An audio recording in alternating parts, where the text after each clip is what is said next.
जो बर्फानी अमरनाथ जी के दर्शन करने के बाद बाबा बूढ़ा अमरनाथ जी के दर्शन नहीं करेगा, उसकी यात्रा कभी पूर्ण नहीं मानी जाएगी। इसकी जमीन में कितनी गहराई है आज तक पता नहीं है, ये ऐसे ही जा रही है पूरी एक ही पता। सुबह के 6 बज चुके हैं और हमारी सुबह आज हो रही है श्री बुड्ढा अमरनाथ जी के दरबार में। नमस्कार दोस्तों, कैसे हैं आप सब? आई होप कि सब बढ़िया होंगे, लेकिन पहले सब मिलकर मेरे साथ बोलेंगे जय श्री राम। तो अभी हम चलते हैं श्री बुड्ढा अमरनाथ जी के दर्शन करने।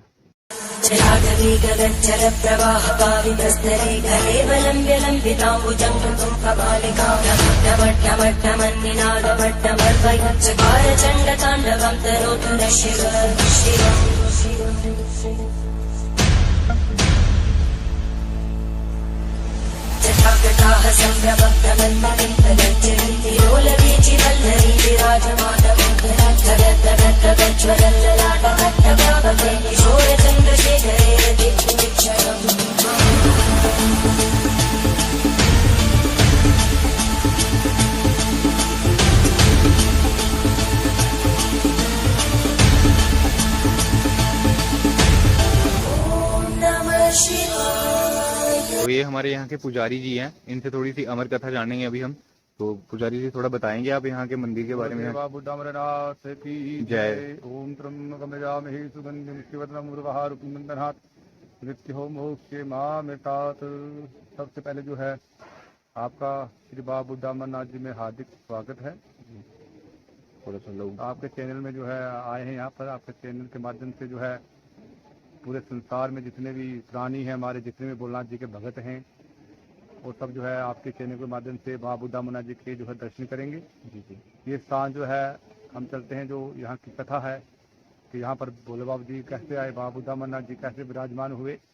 तो कहा जाता है ये स्थान जो है स्वयंभू है, स्वयं प्रगट है, जिसे हम अपनी डोगरी भाषा में आप शंभू कहते हैं।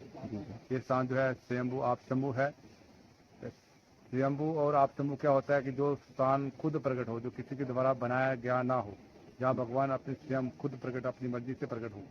ये स्थान जो कहते हैं आज का नहीं है, ये जो है सतयुग के समय का है। हमारे सनातन में 4 युग आते हैं। सबसे पहले जो है सतयुग आता है, फिर त्रेता युग आता है, फिर द्वापर युग आता है, और फिर जो है कल युग है जो आज चल रहा है, अभी चल रहा है। तो कहा जाता है कि ये स्थान जो है 4 युगों में जो है इसकी अपनी अपनी कथा है। सतयुग में जो है भगवान जी यहाँ कैसे विराजमान हुए। आप जानते हैं कि भोलेनाथ जी की जो अर्धांगिनी थी, पत्नी थी माता पार्वती जी। तो कहते हैं जब माता पार्वती जी ने 109वीं बार जन्म लिया, जब 108 बार माता जी पहले जन्म ले चुकी थी और बार बार जो है मृत्यु लोक को प्राप्त करती थी और भोलेनाथ जी की अर्धांगिनी बनती थी। तो कहते हैं जब माता जी ने 109वीं बार जन्म लिया, जैसे हम प्राणी मृत्यु लोक में हैं, वैसे माता पार्वती भी जो है मृत्यु लोक में थी। तो कहते हैं माता जी ने जब 109वीं बार जन्म लिया तो उनको जो है बाल अवस्था से ही भोलेनाथ जी से बहुत प्रेम था। तो उन्होंने यही निश्चय किया कि मैं जो है भोलेनाथ जी को अपने पति के रूप में प्राप्त करूंगी। तो आप जानते हैं जो भोलेनाथ जी हैं, जो भगवान हैं, वो भगवान जो है प्रेम से जो है प्राप्त होते हैं। प्रेम से जो है श्रद्धा होती है, श्रद्धा से भक्ति उत्पन्न होती है। तो माता जी के मन में ऐसी ही भावना थी। तो माता जी ने जो है बाल अवस्था से जो है तप शुरू कर दिया। करते करते माता जी युवा होगी। जब माता जी युवा होगी तो माता जी का तप जो है बहुत कठोर हो गया, बहुत कठिन हो गया। माता जी ने जो है अन्न जल सब त्याग दिया कि मेरे को भगवान जी दर्शन नहीं दे रहे हैं। इतना कठोर तप देख के भगवान जी जो है प्रकट हो गए, प्रसन्न हो गए, माता जी के सामने प्रकट हो गए। प्रकट होने के बाद जो है माता जी से उन्होंने प्रार्थना की कि आप जो है अपना वर मांगिए, जो आपके मन में जो भाव है, जो इच्छा है, वो आप प्रकट कीजिए, उस जो वर को प्राप्त कीजिए। तो माता जी ने जो है अपने मन की जो बात जो भोलेनाथ जी को बताई कि आप जो है मेरे को अपनी अर्धांगिनी के रूप में स्वीकार करें। तो भोलेनाथ जी ने जो उनकी जो प्रार्थना थी, जो उनकी मनोकामना थी, उसको पूर्ण किया। अंतर्ध्यान हो गए। अंतर्ध्यान होने के बाद जो है कुछ समय के बाद जो है भोलेनाथ जी का माता पार्वती जी से विवाह हो गया। विवाह होने के बाद माता पार्वती जी और भोलेनाथ जी कैलाश पर्वत पर चले गए। कैलाश पर्वत पर कुछ समय बीतने के बाद माता जी के मन में एक विचार आया कि मैं जो है बार बार मृत्यु लोक में उत्पन्न होती हूँ, मृत्यु लोक को प्राप्त होती हूँ, उत्पन्न होती हूँ। तो भोलेनाथ जी अमर हैं। उन्होंने एक मन में विचार किया कि मैं जो है भोलेनाथ जी से अमर कथा सुन के अमर होना है। उन्होंने भोले बाबा जी से प्रार्थना की कि कि आप मेरे को अमर कथा सुनाएं और अमर करें, क्योंकि उनकी अर्धांगिनी थी। तो भोलेनाथ जी ने जो है उनकी बात स्वीकार की। स्वीकार करने के बाद जो है कैलाश पर्वत पर यह निश्चय हुआ कि जो अमर कथा है वो पृथ्वी लोक पर होगी। जब भोलेनाथ और माता पार्वती जी वहां से निकले, क्योंकि कथा करने के लिए भगवान जी को कुछ स्थान चाहिए था, जब वो कैलाश पर्वत पर निकले, यहाँ पर पहुंचे, उनको स्थान जो है ये बहुत प्रिय लगा, उनके मन को ये स्थान जो है भाग गया कि ये जो अमर कथा है यहीं पर की जाएगी। तो कहते जब यहाँ पर अमर कथा शुरू की गई तो क्या हुआ, भोलेनाथ जी जो है समाधि में चले गए अमर कथा करने के लिए, माता जी को सामने बैठाया। जब यहाँ अमर कथा शुरू की गई तो कारणवश क्या हुआ कि माता जी को भी नींद आ गई और माता जी सो गई। एक पेड़ था, पेड़ पर 2 कबूतर थे, उनने कथा सुननी शुरू कर दी, क्योंकि जब भगवान जी कथा कर रहे थे तो उनको होंके की आवाज आ रही थी, कोई कथा सुन रहा है। जब कथा समाप्त हुई, माता जी की जो है निंद्रा टूटी। माता जी ने हाथ जोड़ के भोलेनाथ जी से प्रार्थना की, क्योंकि भोलेनाथ जी ने समाधि से बाहर आ गए। तो माता जी ने हाथ जोड़ के विनती की, प्रार्थना की कि आप मेरे को जो है अमर कथा सुना के अमर करें। तो भोले बाबा ने जी ने कहा कि मैं जो है अमर कथा सुना के समाप्त कर चुका हूँ। इस पर माता जी ने कहा मैंने कथा नहीं सुनी। इस पर भोलेनाथ जी को क्रोध आ गया कि जब मैं कथा कर रहा था तो कौन सुन रहा था। तो उन्होंने अपने दिव्य दृष्टि से देखा, जो 2 कबूतर कथा सुन के अमर हो चुके थे वो दिखाई दिए। भोलेनाथ जी को और क्रोध आया, भगवान जी उनको मारने के लिए उनके पीछे भागे। वो दोनों कबूतर यहाँ से भाग के बर्फानी अमरनाथ गुफा में जाके छुप गए। जब यहाँ से भोलेनाथ और माता पार्वती जी वहां पर पहुंची तो माता जी ने जो है भोले बाबा जी से हाथ जोड़ के प्रार्थना की, विनती की कि ये जो 2 कबूतर हैं ये अमर हो चुके हैं। अमर चीज कभी मरती नहीं है, कभी नष्ट नहीं होती। आप इन्हें क्षमा करें और अपना क्रोध जो है शांत करें और हमें जो है वापस अमर कथा सुनाएं। इतना कहने के बाद जो है भोलेनाथ जी का क्रोध शांत हुआ। शांत होने के बाद माता जी को जो है बर्फानी अमरनाथ जी में अमर कथा सुना के अमर किया गया। कहने का भाव है कथा शुरू यहाँ से की गई, खत्म जाके बर्फानी अमरनाथ में हुई। ये स्थान जो है अंदर आप देख रहे हैं, ये स्थान जो है एक सिद्धपीठ स्थान है। ये स्थान जो है बहुत सिद्ध स्थान है। जब प्रलय होती है, युग चेंज होता है, तो आप जानते हैं कि प्रलय होती है। प्रलय में जो है धरती नीचे, पानी ऊपर, ये स्थान जो होते हैं ये मिट्टी में दब जाते हैं। जब नया युग आता है तो भगवान किसी को सपने में दर्शन देके उस स्थान को उजागर करते हैं। कहते हैं जब सतयुग समाप्त हुआ, प्रलय हुई, ये स्थान जो है मिट्टी में दब गया। फिर त्रेता युग आया। त्रेता में जानते हैं कि आप जो है राम जी का अवतार था, उसमें रावण था एक। रावण के जो दादाजी कहा जाता है, रावण के दादाजी का नाम प्लस्त मुनि था। प्लस्त मुनि को एक मन में इच्छा हुई कि मैंने जो है तप करना है। जब वो ध्यान में बैठे, उनको ये स्थान जो है दिव्य दृष्टि में आया। वो यहाँ पर आए, इस स्थान को मिट्टी से बाहर निकाला। वो यहाँ पर बैठ के उन्होंने कई हजारों साल तप किया। कहते जब त्रेता युग समाप्त हुआ, प्रलय हुई, ये स्थान जो है फिर मिट्टी में दब गया। फिर द्वापर युग आया। द्वापर में आप जानते हैं कि कृष्ण भगवान जी का अवतार था। कृष्ण भगवान जी के साथ जो है 5 पांडु थे। 5 पांडुओं को वनवास था। उनको जब वनवास काल में वो यहाँ पर आए, इस स्थान को मिट्टी से बाहर निकाला, यहाँ पूजा अर्चना की और चले गए। कहते जब द्वापर युग समाप्त हुआ, प्रलय हुई, ये स्थान जो है फिर मिट्टी में दब गया। फिर कल युग आया जो अभी चल रहा है। कहते आज से 2500 साल पहले की कथा है, क्योंकि 1947 से पहले पुंछ एक राज्य था, इसका नाम था पलस्त राज्य।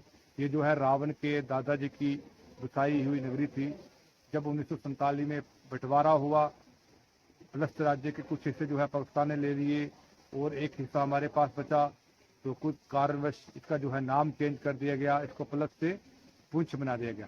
तो कहते हैं आज से 2500 साल पहले जो इस राज्य की महारानी चंद्रिका थी, क्योंकि ये स्थान जो है मिट्टी में दबा हुआ था, तो महारानी क्या करती थी, हर वर्ष जो है यहाँ से गांव पड़ता है 10 किलोमीटर दूर लोरन, वो इसकी राजधानी थी, इसका कैपिटल था, उसे लवर कोट कहा जाता था।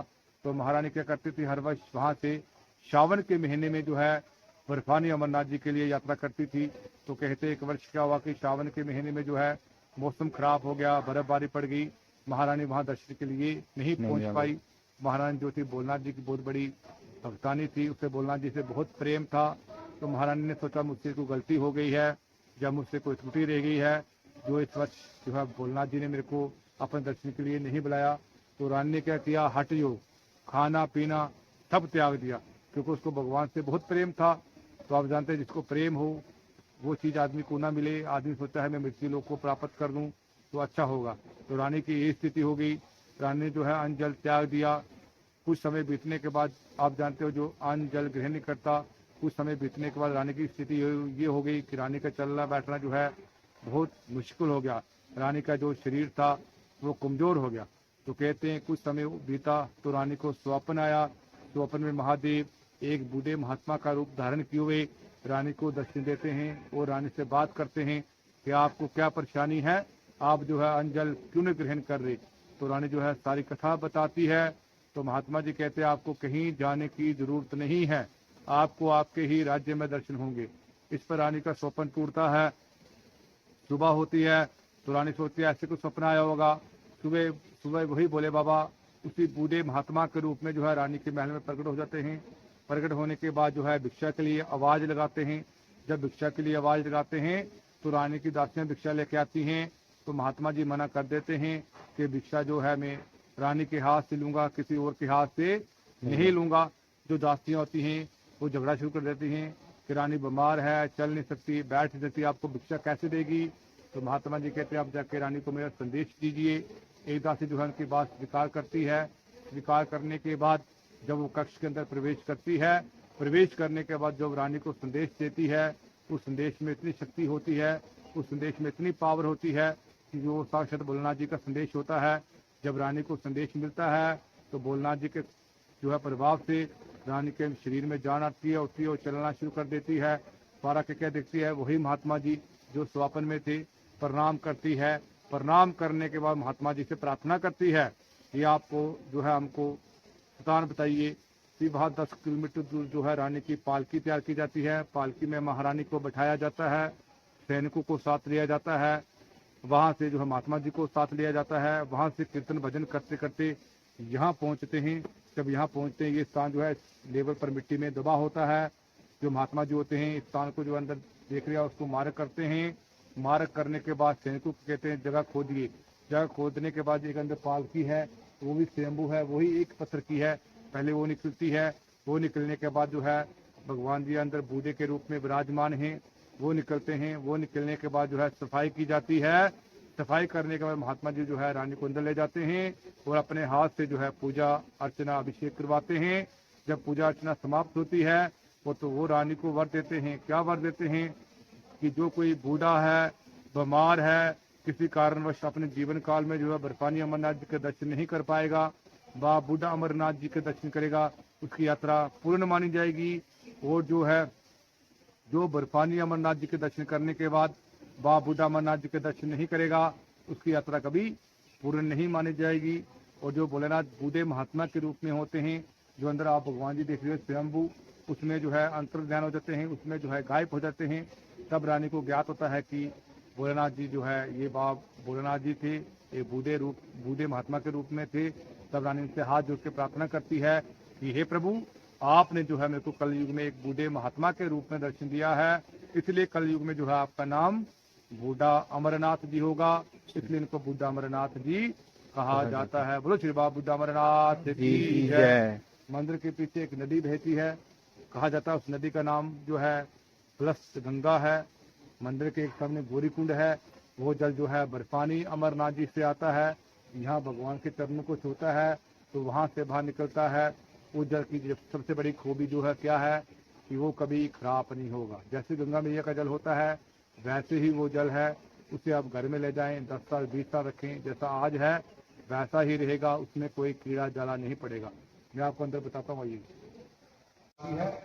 ये भी जो है पूरे एक ही पत्थर की है और ये भी स्वयं ये किसी ने बनाई नहीं है, ये भी हमने बनाई है। इसकी जमीन में कितनी गहराई आज तक पता नहीं है। ये ऐसे ही जा रही है पूरी एक ही पत्थर। इसे आप पालकी कहें, इसे आप जमीन कहें, इसे आप गुफा कहें, इसे आप इसके 4 दरवाजे हैं, ये सब खुद बने हुए हैं। इसके अंदर जो देख रहे हैं आप, ये माँ बूढ़ा अमरनाथ जी बूढ़े के रूप में विराजमान है। ये भगवान जी का मस्तक आ गया, ये भगवान जी की घुटने आ गई, वो चरण आ गए, भगवान जी बूढ़े के रूप में विराजमान है। पूरे आप देख सकते हैं कि जैसे कोई लेटा होता है बूढ़े के रूप में, जहाँ भगवान जी विराजमान है। और यह पालकी आप अंदर से देख सकते हैं कि एक ही पत्थर है, इसमें कोई ईट सीमेंट कुछ नहीं लगा है, ये भी स्वयंभू है, खुद बना है। और यही बाबा बूढ़ा अमरनाथ जी बूढ़े के रूप में विराजमान है। बोलो श्री बाबा बूढ़ा अमरनाथ की जय। ये आप जो देख रहे हो यहाँ छोटी सी मार्केट भी है, आपको प्रसाद वगैरह यहाँ से सारा मिल जाएगा। तो फ्रेंड्स अभी टाइम हो रहा है सुबह के 8:30 और अभी हम निकलने लगे हैं यहाँ से। तो अभी आगे कहाँ जाएंगे इस बात का तो हमें खुद भी पता नहीं है, लेकिन यहाँ भी जाएंगे, आपको जरूर साथ लेके जाएंगे अगर कहीं और जगह पे कहीं जाएंगे तो वीडियो को लाइक और शेयर कर दीजिएगा ताकि ज़्यादा से ज़्यादा लोगों को यहाँ श्री बुड्ढा अमरनाथ जी के मंदिर का पता लग सके और ज़्यादा से ज़्यादा लोग यहाँ संख्या में दर्शन करने आ सकें। तो मिलते हैं आपसे अगली वीडियो में। जय हिंद, जय भारत, जय श्री राम। अपाची अपनी यहीं खड़ी थी पार्किंग में, कल रात को हमने यहाँ खड़ी की थी। अभी निकलते हैं यहाँ से।